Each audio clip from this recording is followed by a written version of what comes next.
Hello everyone, मैं लोकेश तिवारी और आज मैं आप लोगों के साथ डिस्कस करने वाला हूँ टॉर्क के बारे में। ओके, रोटेशनल मोशन का एक छोटा सा कॉन्सेप्ट है torque.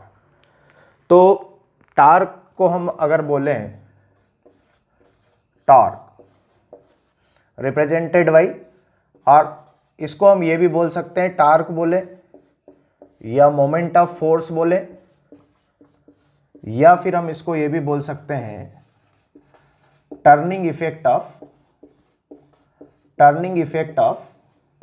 Force, turning effect of force.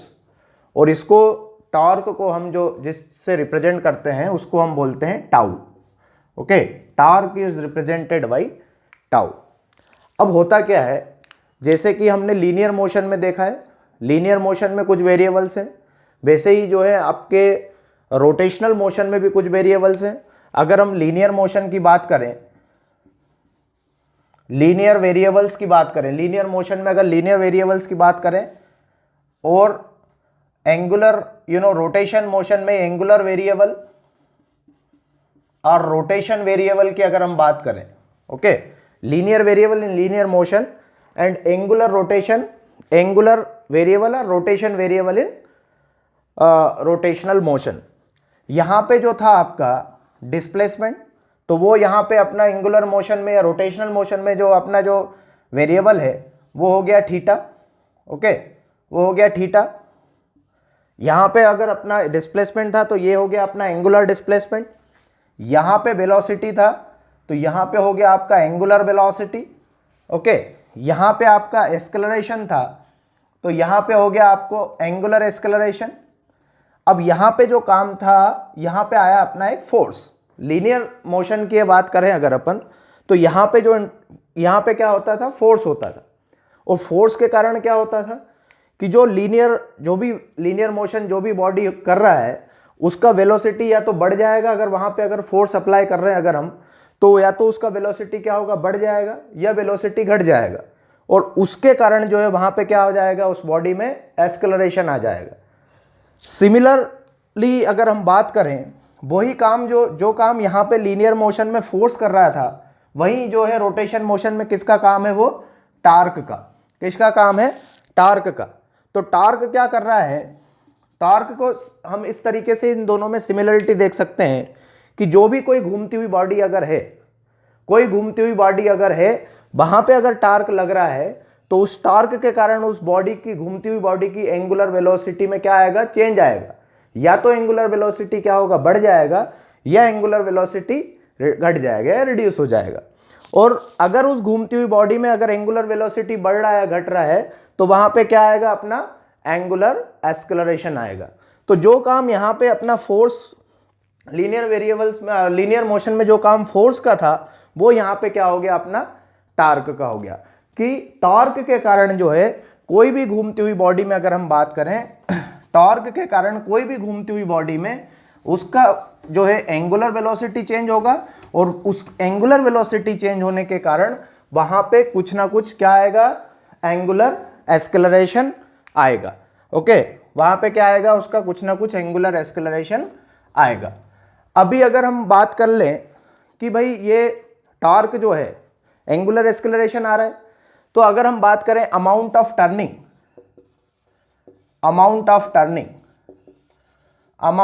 Turning, या और सीधे शब्दों में इसको हम क्या बोले, torque he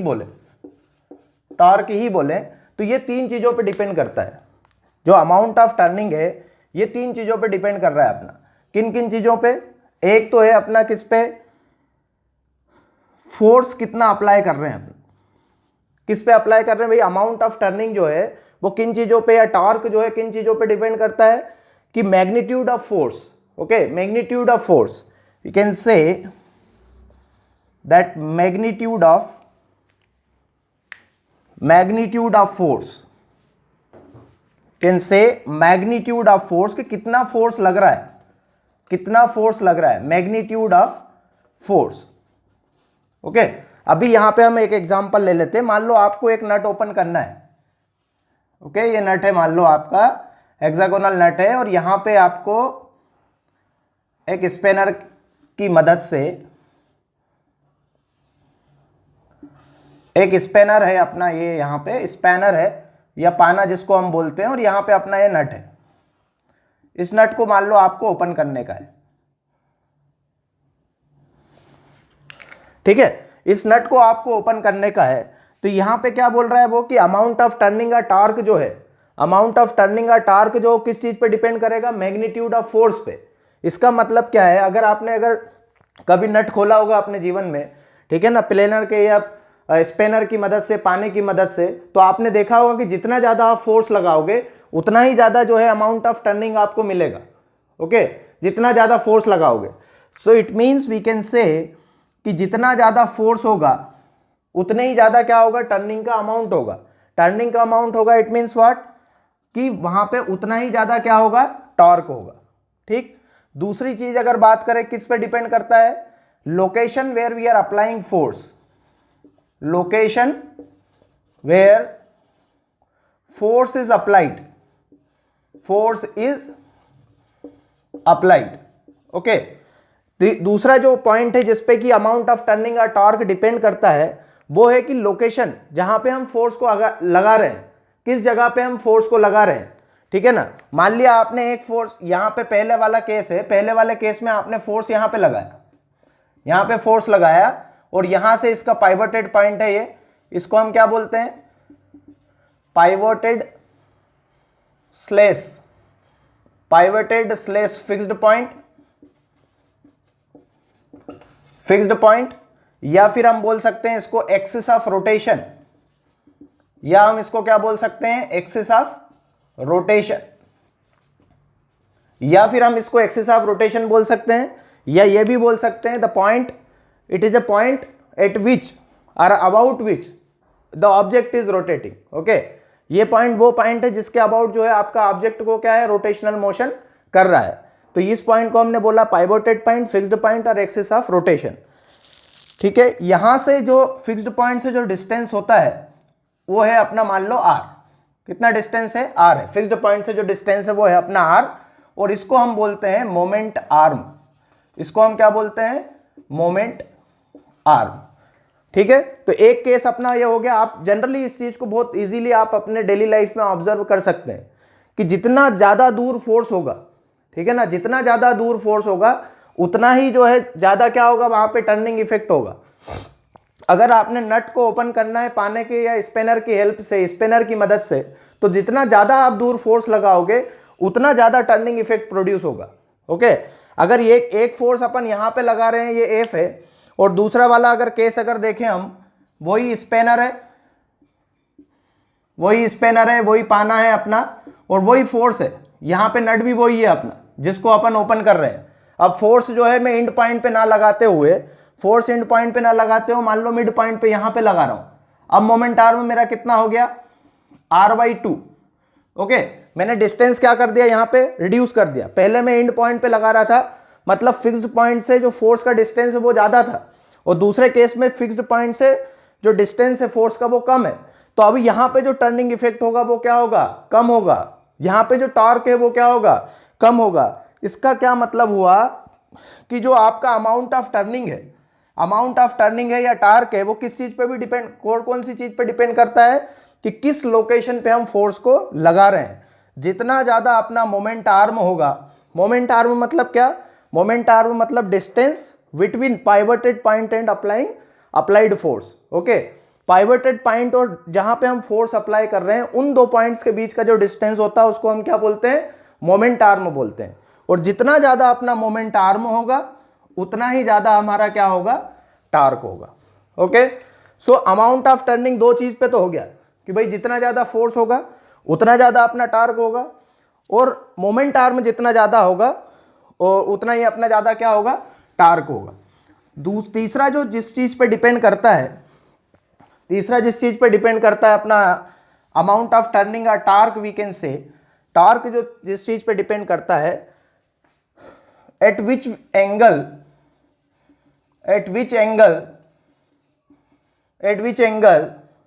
force is applied, at which angle force is applied. Okay, किस एंगल पे हम फोर्स को लगा रहे हैं, वो भी क्या है, वो भी एक फैक्टर है जो कि अपने किसको, टार्क को या अमाउंट ऑफ टर्निंग को अफेक्ट करता है। तो वही अब हम एग्जाम्पल ले लेते हैं अगेन इसको एक्सप्लेन करने के लिए। मान लो ये अपना स्पेनर है या पाना है, जिसकी मदद से मेरे को क्या करने का है, जिसकी मदद से मेरे को ये नट को ओपन करना है, ठीक है ना। यहाँ पे मेरा नट है, इसको मेरे को ओपन करना है with the help of this spanner या पाना। अभी मान लो मैं यहाँ पे एक फोर्स लगा रहा हूं, ये फोर्स मेरा F, ओके, मैंने फोर्स F लगाया, जो कि यहाँ पे इससे जो एंगल बन रहा है एंटी क्लॉकवाइज डायरेक्शन है, दैट इज थीटा। ओके, यहां पे मैं फोर्स लगा रहा हूं एट एंगल थीटा। अभी हम बोल रहे हैं ना, क्योंकि अमाउंट ऑफ टर्निंग जो टार्क है वो किस पे डिपेंड कर रहा है कि किस एंगल पे हम फोर्स को लगा रहे हैं। तो इसके दो कंपोनेंट होंगे, एक कंपोनेंट तो ये होगा अपना vertical component F sine theta, या फिर हम इसको बोल सकते हैं कि भाई F परपेंडिकुलर, ओके, या F perpendicular to moment arm. Okay, ये यहां से यहां का बीच का जो डिस्टेंस होगा वो क्या हो जाएगा आपका R, और इसको हम क्या बोलते हैं, मोमेंट आर्म। दूसरा जो कंपोनेंट होगा इसका वो ये होगा आपका, that is F cos theta, या हम इसको बोल सकते हैं F parallel to moment arm passing through the pivoted point. Parallel है किसके, मोमेंट आर्म के, और कहां से पास हो रहा है, पाइवोटेड पॉइंट से। तो अभी आप ही खुद ही बताओ, मान लो ये आपका स्पेनर है, ठीक है ना, ये मान लो आपका स्पेनर है, यहाँ पे कहीं नट है यहाँ पे, और इसको आप इससे जो है ओपन करना चाह रहे हो। अगर मैं इस तरीके से फोर्स लगाऊंगा तो वहां पे कोई टर्निंग इफेक्ट होगा। अगर मैं फोर्स जो है, फोर्स का डायरेक्शन F cos थीटा वाली डायरेक्शन में अगर मैं फोर्स लगा रहा हूं तो क्या ये नट खुल जाएगा? ऑब्वियसली बात है, नहीं खुलने वाला है। भाई आपने ये आपका स्पेनर है, स्पेनर से आपको नट खोलने का है और आप फोर्स इस डायरेक्शन में लगा रहे हो तो इस तरह से तो मूव करने लग जाएगा, टर्निंग इफेक्ट नहीं होगा यहाँ पे। तो टर्निंग इफेक्ट के लिए रिस्पॉन्सिबल कौन है यहाँ पे, ये F साइन थीटा या force perpendicular to moment arm जो है, जो फोर्स मोमेंट आर्म के परपेंडिकुलर है, वो यहाँ पे टर्निंग इफेक्ट क्या करेगा, प्रोड्यूस करेगा। क्या करेगा, प्रोड्यूस करेगा। तो हम बोल सकते हैं कि F साइन थीटा या बोलो मतलब F साइन थीटा जितना ज्यादा होगा उतना ज्यादा टार्क होगा। ओके, F साइन थीटा, या अभी हमको तो सिर्फ एंगल से मतलब है, तो ये हम बोल सकते हैं कि साइन थीटा जितना ज्यादा होगा टार्क भी अपना कितना होगा, जितना उतना ही क्या होगा, ज्यादा होगा। साइन थीटा का वैल्यू अपने को क्या लेना है, ज्यादा से ज्यादा लेना। भाई मैक्सिमम साइन थीटा का वैल्यू कितना हो सकता है, दैट इज 1। ओके, तो इस तरीके से हमने देखा कि भाई अमाउंट ऑफ टर्निंग और टार्क जो है वो तीन चीजों पे डिपेंड कर रहा है। मैग्नीट्यूड ऑफ फोर्स पे, जितना ज्यादा फोर्स होगा उतना ज्यादा टार्क होगा। लोकेशन पे, कहां पे हम फोर्स अप्लाई कर रहे हैं, तो जितना ज्यादा अपना मोमेंट आर्म होगा उतना ज्यादा टार्क होगा। और तीसरा जो है वो एंगल, किस एंगल पे हम जो है फोर्स को अप्लाई कर रहे हैं, तो जितना ज्यादा साइन थीटा होगा उतना ज्यादा अपना क्या होगा, टार्क होगा। ये जितना ज्यादा अपना एंगल होगा उतना ज्यादा टार्क होगा। तो इस तरीके से ये तीन चीजों पे डिपेंड कर रहा है अमाउंट ऑफ टार्क। अब इन तीनों को मिलाते हुए हम क्या लिखेंगे, इसका फार्मूला। क्या लिखेंगे, इसका फार्मूला। सो हम फार्मूला अब इस तरीके से लिख सकते हैं, भाई torque is equal to, torque is depend on moment arm, okay, moment arm and force applied, कितना फोर्स लग रहा है, RF साइन थीटा। ओके, इस तरीके से हम टार्क को लिख सकते हैं कि torque is equal to R into F sine theta. इसमें तीनों चीज आ गया, मोमेंट आर्म आ गया, फोर्स आ गया, एंगल आ गया। इसको और एक तरीके से अगर लिखना है आपको तो इसको आप इस तरीके से भी लिख सकते हो कि R moment arm into force perpendicular force to the moment arm. इसका यूनिट जो अगर होगा, इसका ऐसा यूनिट जो होगा वो क्या होगा अपना, न्यूटन मीटर। इसका ऐसा यूनिट क्या होगा अपना, न्यूटन मीटर। ठीक है, सो इस तरीके से आपने टार्क को लिख दिया। इस तरीके से आप टार्क को क्या कर सकते हैं, लिख सकते हैं। लेकिन अभी मजे की बात यह आती है कि आप ये साइन थीटा कैलकुलेट किस डायरेक्शन में कैसे क्या करेंगे। ठीक है ना, ये थीटा को कैसे कैलकुलेट करना है, उसमें अगर देखा जाए, सपोज करो अपने पास ये एक ऑब्जेक्ट है, ये ऑब्जेक्ट है अपने पास और ये अपना पाइवोटेड पॉइंट है। ठीक है, पाइवोटेड पॉइंट मतलब क्या, पाइवोटेड पॉइंट और फिक्स्ड पॉइंट, इसका मतलब क्या है, पाइवटेड पॉइंट मतलब वो पॉइंट जिसके अबाउट अपना ऑब्जेक्ट क्या कर रहा है, रोटेशनल मोशन कर रहा है। वो पॉइंट जिसके अबाउट ऑब्जेक्ट रोटेशनल मोशन कर रहा है उसको हम क्या बोल रहे हैं, पाइवटेड पॉइंट। तो ये अपना हो गया पाइवटेड पॉइंट, पाइवटेड पॉइंट। ओके, अभी मान लो कि यहां पे फोर्स कुछ इस तरीके से लग रहा है, ये फोर्स अपना लग रहा है F, ठीक। तो अभी ये थीटा अपना को कैलकुलेट करने का है, थीटा किस डायरेक्शन में करना है। तो हम यहां से क्या करेंगे, एक सीधा लाइन यहां पे हमने ड्रॉ किया रेडियली आउटवर्ड,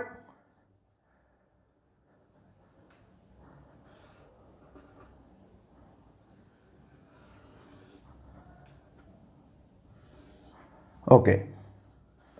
तो यहां पे अपना फोर्स लग रहा है, इसको हमने रेडियली आउटवर्ड यहां पे दिया और इसको हमने बोल दिया आर है, ठीक है ना। So radially outward in anti clockwise direction we need to calculate this theta. Radially outward हमने क्या किया, इस थीटा को हमको जो कैलकुलेट करना है वो कैसे करना है, रेडियली आउटवर्ड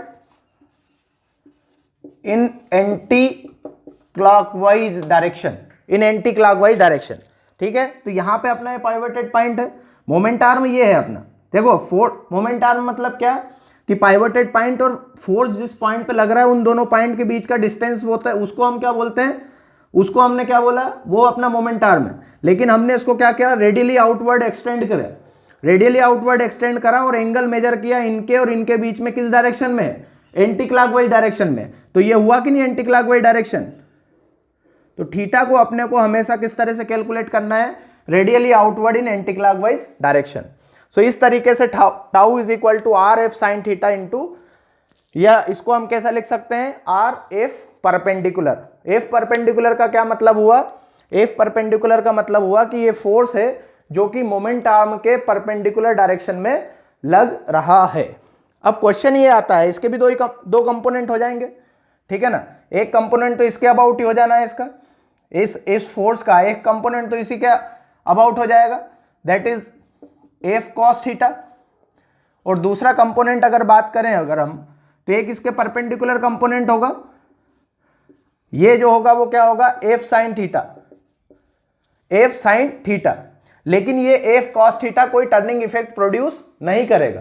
क्यों नहीं करेगा, ये एफ कॉस थीटा जो है, F cos theta will not produce any turning effect, any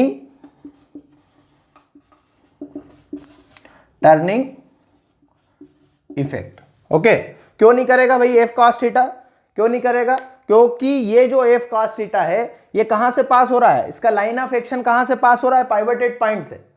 सो जिस किसी भी फोर्स का, अभी से एफ कॉस थीटा से मतलब नहीं है, एफ कॉस थीटा से मतलब नहीं है, जिस किसी भी फोर्स का लाइन ऑफ एक्शन, जिस किसी भी फोर्स का लाइन ऑफ एक्शन उसके पाइवटेड पॉइंट से, पाइवटेड पॉइंट फिक्स्ड पॉइंट और एक्सिस ऑफ रोटेशन से अगर पास हो रहा है, एक्सिस ऑफ रोटेशन से अगर पास हो रहा है, तो उसके कारण कोई भी टर्निंग इफेक्ट प्रोड्यूस नहीं होगा।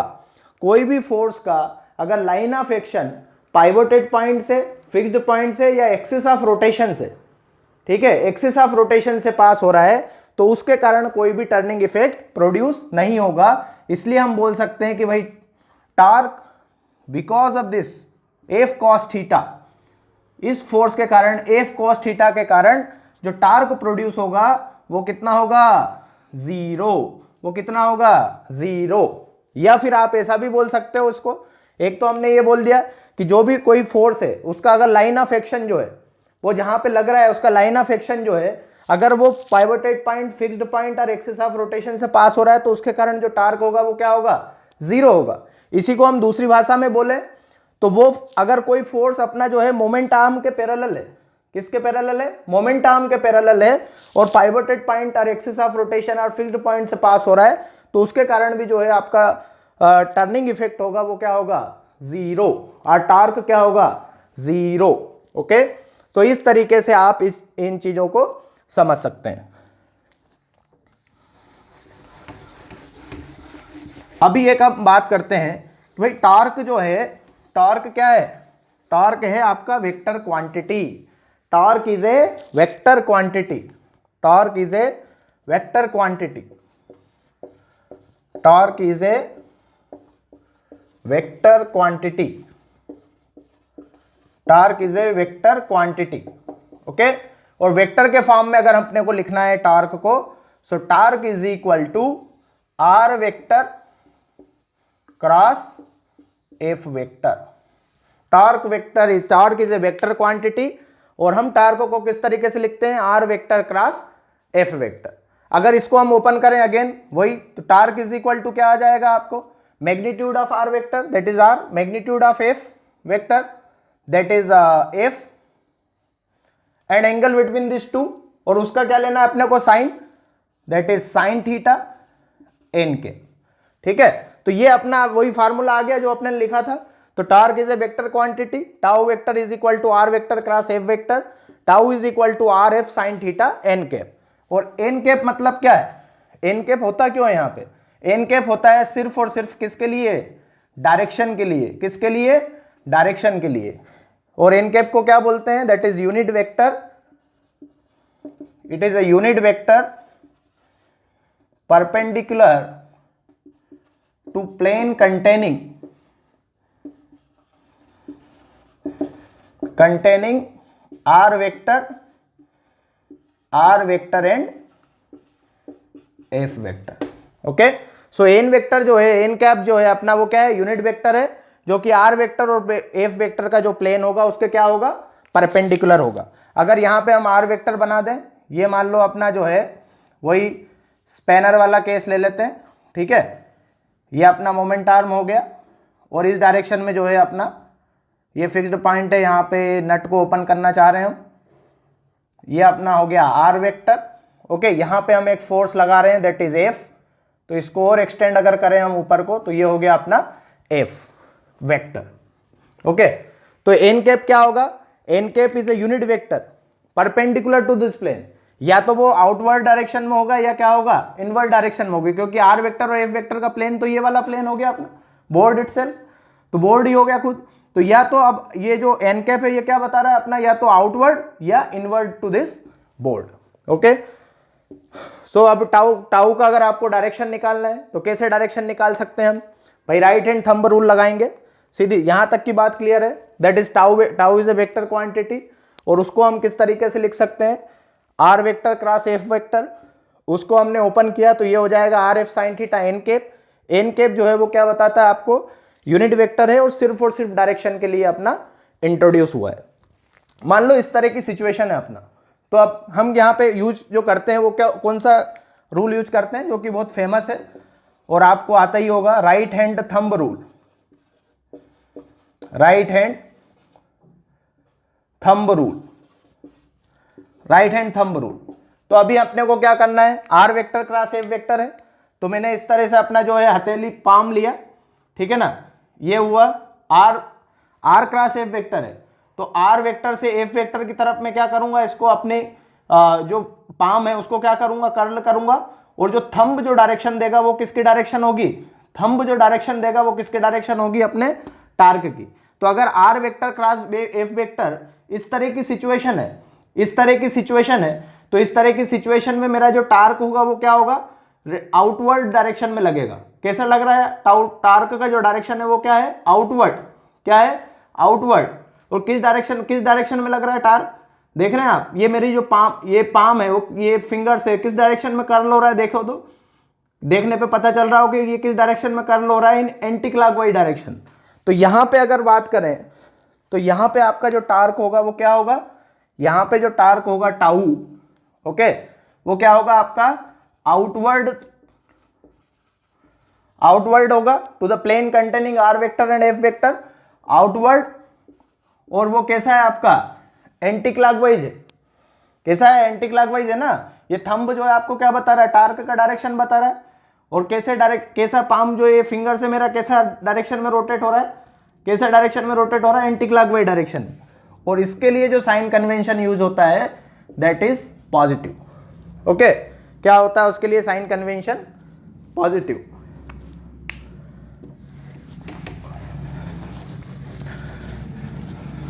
यहीं पे हम दूसरा केस बना लेते हैं। तो ये तो साइन कन्वेंशन हो गया अपना किसका, किस सिचुएशन में, जब आपका जो है टाउ आउटवर्ड डायरेक्शन में लग रहा है। फिर अगेन वही हमने क्या लिया है, यहां पे स्पैनर लिया, तो ये आपका मोमेंट आर्म हो गया आर वेक्टर, यहां पे फोर्स लग रहा है अभी आपको इस डायरेक्शन, तो ये फोर्स हो गया क्या आपको एफ वेक्टर। अभी क्या करने का है, अभी वही फिर आर वेक्टर, क्योंकि टार्क का इक्वेशन, तो टार्क का फार्मूला तो वही है, tau vector is equal to what, R vector cross F vector.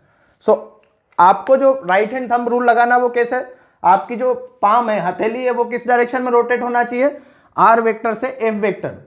अब भाई आर वेक्टर से एफ वेक्टर तो ऐसे भी रोटेट हो जाएगा, लेकिन ऐसा नहीं करना अपने को, कैसा लगाना है right hand thumb rule, smaller angle जहां पे जिस डायरेक्शन में रहेगा वहां पे अपने को क्या करना है, अपनी पाम को, हथेली को क्या करना है, कर्ल करना है, कर्व रोटेट करने का है, ठीक है ना। तो यहाँ पे स्मॉलर एंगल कहाँ है, इधर, तो ये मैंने फिर अब इस तरीके से लिया अपना पाम, यहाँ पे ये अपना आर वेक्टर हो गया, ठीक है ना। इस डायरेक्शन में अपना क्या है एफ वेक्टर, मैं अपने इस पाम को क्या कर लिया, मैंने कर्ल कर रहा हूं एफ वेक्टर की तरफ। तो ये थंब जो होगा वो क्या बता रहा है, मेरा डायरेक्शन बता रहा है किसका, टार्क का। तो अब थंब का क्या, थंब का डायरेक्शन क्या है, इनवर्ड। तो इस केस में अपना जो है इनवर्ड टार्क हो रहा है, इनवर्ड टार्क। और इनवर्ड टार्क किस तरह से हो रहा है, देखो आप अगर हथेली को देख रहे हो या पाम को देख रहे हो तो कैसा रोटेट हो रहा है, क्लॉकवाइज डायरेक्शन में। कैसा रोटेट हो रहा है, क्लॉकवाइज डायरेक्शन में। तो ये क्या हो गया, इनवर्ड मतलब क्लॉकवाइज टार्क, ओके। वहां पे एंटी क्लॉकवाइज था, आउटवर्ड मतलब एंटी क्लॉकवाइज, इनवर्ड मतलब क्लॉकवाइज। और इसका जो साइन कन्वेंशन रहेगा वो क्या रहेगा अपना, नेगेटिव। इसका जो साइन कन्वेंशन होगा वो क्या होगा, नेगेटिव होगा, ओके। और आपने दोनों केसेस में देखा होगा, यहां भी देखा एफ क्रॉस एफ, ओके। तो डायरेक्शन क्या हो रहा है, डायरेक्शन हो रहा है आउटवर्ड। और ये क्या है अपना, यहाँ पे ये जो अगर ये जो है, ये मार्कर जो वर्टिकल रखा है, ये क्या है मार्कर, ये मार्कर अपना एक्सिस ऑफ रोटेशन है। और यहाँ पे अगर अपन ने देखा तो टार्क भी ऐसा ही है, ठीक है ना। तो टार्क जो है, टार्क का डायरेक्शन जो है वो किसके पैरेलल है, एक्सिस ऑफ रोटेशन का। किसके पैरेलल है, एक्सिस ऑफ रोटेशन के। टार्क का डायरेक्शन एक्सिस ऑफ रोटेशन के क्या है, पैरेलल है। टार्क का डायरेक्शन एक्सिस ऑफ रोटेशन के क्या है, पैरेलल है। तो यहां पे हम ये कंक्लूजन बना सकते हैं कि अगर टार्क का डायरेक्शन एक्सिस ऑफ रोटेशन के पैरेलल आ रहा है तभी वहां पे क्या होगा, टर्निंग इफेक्ट प्रोड्यूस होगा, अदरवाइज वहां पे कोई टर्निंग इफेक्ट प्रोड्यूस नहीं होगा, ओके। अगर टार्क का डायरेक्शन अगर टार्क का डायरेक्शन एक्सिस ऑफ रोटेशन के पैरेलल आ रहा है तभी वहां पे जो है टर्निंग इफेक्ट होगा, अदरवाइज नहीं होगा, ओके। सो ये सब जो है टार्क के बारे में, this is all about the torque. और मुझे उम्मीद है कि आप लोगों को ये कॉन्सेप्ट समझ में आया होगा। Thank you very much for your patience listening and for your time, thank you.